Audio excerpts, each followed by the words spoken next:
crazy about Jesus? How about you? Are you crazy about Jesus?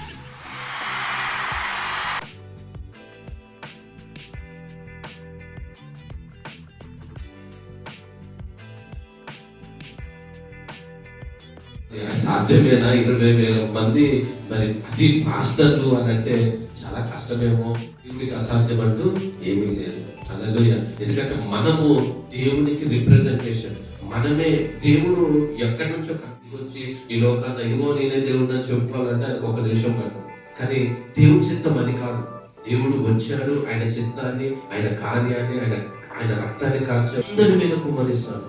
కొన్ని పెద్దలు మొదలుకొని వృద్ధులు అందరిపైన ఆయన పరిశుద్ధాత్మని కృపను కుమ్మరిస్తున్నాడు. ఎందుకు ఈ పథవారం అని ఈ యొక్క ప్రభుత్వాలకు తెలియజేయడానికి ఈ వేదికను ఉపయోగించుకుందాం.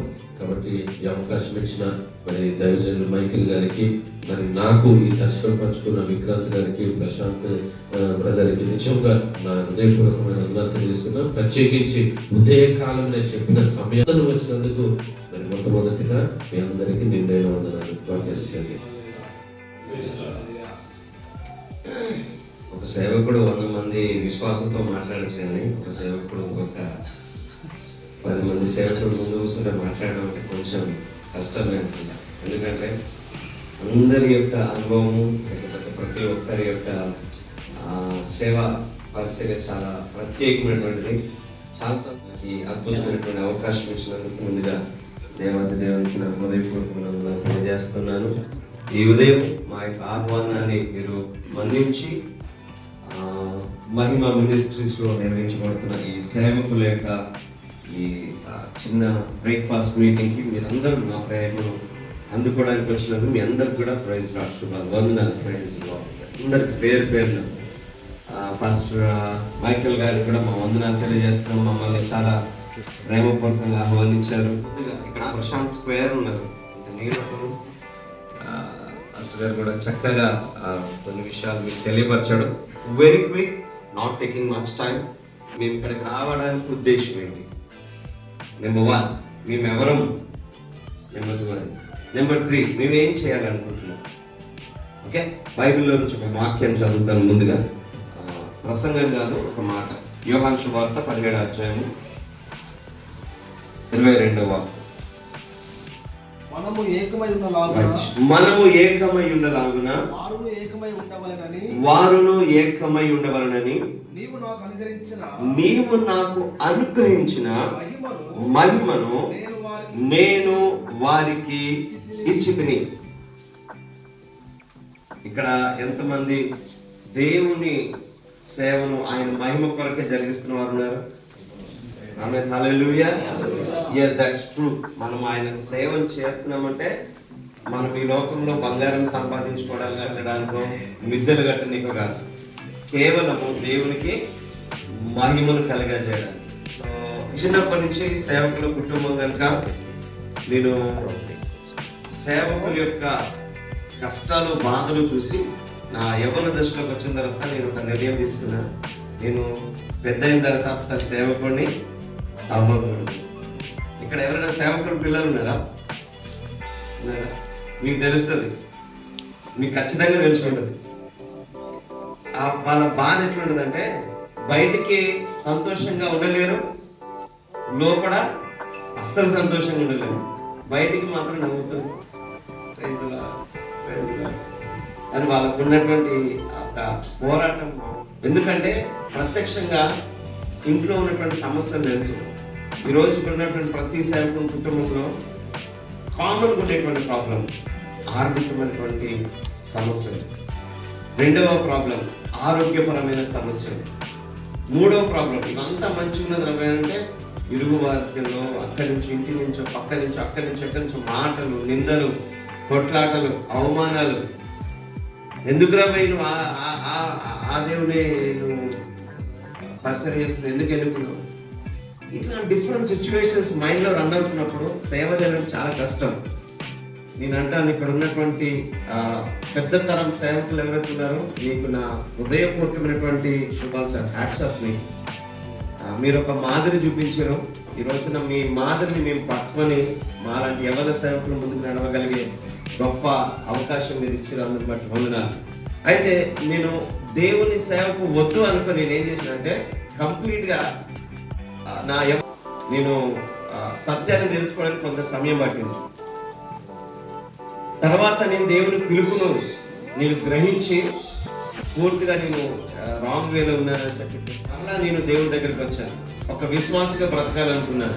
కానీ దేవుడు నాతో మాట్లాడిన మాట ఏంటంటే, నువ్వు విశ్వాసగా కాదు, నువ్వు దేవుడిని ఒక సేవకుడిగా ఉండాలి అన్నప్పుడు నేను ఈరోజు పాస్టర్ని. అయితే మా డాడీ పాస్టర్ కనుక నేను పాస్టర్ని అయితే కాదు, జాగ్రత్త చెప్పుకున్నాను. కానీ మా డాడీ పాస్టర్ కనుక నేను సేవలకు రాలేదు. దేవుడు నన్ను సేవలకు పిలిచింది కనుక సేవలకు వచ్చాను.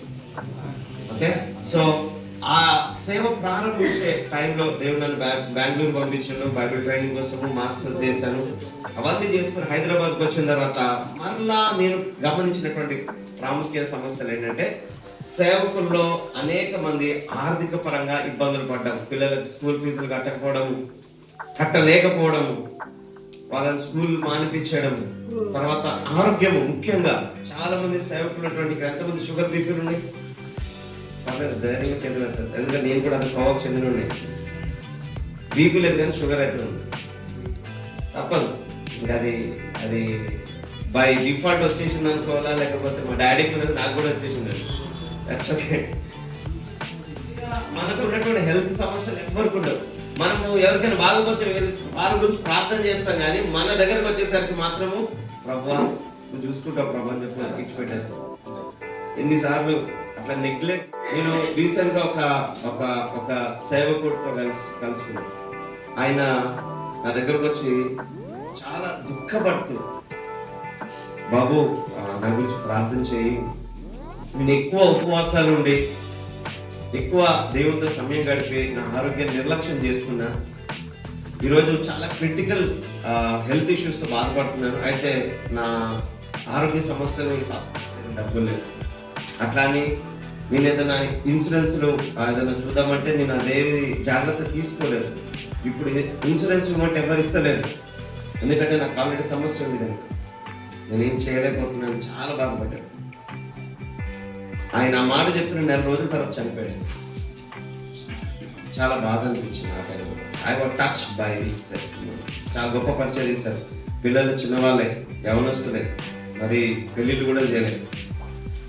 సేవకుడు బ్రతికుండాలి. సేవకుడికి ఆరోగ్యం అవసరం. సేవకుడికి కుటుంబానికి ఆదరణ అవసరం. మనం అనేక కుటుంబాలు కట్టడం కాదు, మన కుటుంబాలకు కూడా ఈ బలమైనటువంటి దేవుని యొక్క నడిపింపుతో పాటు మనం కూడా ఆర్థికంగా, ఆరోగ్యపరంగా దేవుడు ఎంతకాలం ఆయుష్ ఇస్తే అంతకాలం ఆయుష్ని మనం క్యారీ చేద్దాం. కానీ మన చేతులారా మన ఆరోగ్యాన్ని మాత్రం పాడు చేసుకుంటాం. ఎంతమంది మాట అంగీకరిస్తారు? నేనేమైనా తప్పు చెప్తే నన్ను క్షమించి. కొంతమంది ఎట్లా ఉంటాడు బలమైన, నేను రాడికల్గా దేవుడు నన్ను స్వస్థపరుస్తాడు, నేను హాస్పిటల్ కూడా పోను. మంచిది బ్రదర్, నీ విశ్వాసం గొప్పది, రాయ్ నీకు భక్తి ఉండాలి, నా లోకం మీద ఆశ ఉండకూడదు, వెరీ గుడ్, లోకం మీద ఆశ ఉండకూడదు. కానీ మనం ఎందుకు ఈ వ్యవస్థలో మనకున్నటువంటి అధికారంతో మనం ఎందుకు బిజినెస్ చేయకూడదు? మనం ఎందుకు ఐఏఎస్ ఐపీఎస్ లాంటి ఉద్యోగాలు మన వాళ్ళు ఎందుకు సంపాదించారు? ఎక్కడ ఉన్నారు? అంతే సార్, మన పిల్లలు ఎక్కడ ఉన్నారంటే రాయ్ అంటున్నారు. మన పిల్లలు చదువుకోవాలి. మన పిల్లలు చదవడమే కాదు, వాళ్ళు మంచి ఉద్యోగాలు కొట్టాలి, ఐఏఎస్ కావాలి, ఐపీఎస్ కావాలి. ఇవన్నీ అవ్వాలంటే మన మనతో కాదు, ఎందుకంటే మన సేవ చిన్నది, మనం వాళ్ళ మీద అంత ఇన్వెస్ట్ చేయలేదు. అయితే మేము ప్రార్థన పూర్వకంగా ఈ నిర్ణయం కూడా తీసుకున్నాం. అదేంటంటే అర్హులైనటువంటి సేవకులకు పిల్లల యొక్క చదువుల విషయమై ఏ భారం అయితే ఉందో దాని కొరకు మేము మా వంతు సహాయము చేయాలని ఈ యొక్క కాన్ఫరెన్స్ లో మేము ఆ ముఖ్య ఉద్దేశంతో దీన్ని కూడా జరిగిస్తాం. చెప్పలు కూడా ఒకసారి అర్హులైనటువంటి సేవకుల పిల్లల చదువుల చర్చెస్ కి, పెద్ద చర్చెస్ కి వెళ్ళి చాలా ప్రోత్సహించాం యవనస్తులందరినీ. అయితే ఏమైందంటే కొంతకాలానికి మాలో ఉన్నటువంటి కొంతమందికి రాజకీయ ఉద్దేశాలు ప్రారంభమయ్యి దీనిని తప్పుదవ పట్టించారు. ఆ తర్వాత ఎందుకు సార్ మరలా ఇప్పుడు ఈ ఆలోచన కలుగున్నామంటే, అప్పుడు మేము పూర్తి సేవలో లేము. కనుక ఒకళ్ళు రాజకీయం అంటే ఓకే అదేమో బెనిఫిట్ ఏమో అనుకున్నావు, కానీ ఇప్పుడు నేను అంటున్నాను ఇది సేవకులు చేస్తున్న పని. మాకు రాజకీయ ఉద్దేశాలు లేవు. ఏ రాజకీయానికి లేకపోతే ఏ రాజకీయ నాయకుడికి సపోర్టివ్గా దీన్ని మేము చేస్తలేము. మా సేవకుల యొక్క పక్షంగానే ఇది చేస్తున్నాము. కనుక దయచేసి మీ ప్రార్థనలు మాకు చాలా కావాలి. దీని విషయంలో మీరు ఏదైనా మీరు ఆ సందేహాలు కనుకుంటే మీరు అడగచ్చు, నేను మీతో మాట్లాడడానికి కూడా సిద్ధంగా ఉన్నాం. సో ముఖ్యంగా మీ అందరి హ్యాండిల్స్ ఒక మహా ఘట్టం జరగబోతుంది. అదేంటంటే క్రైస్తవులందరూ కూడా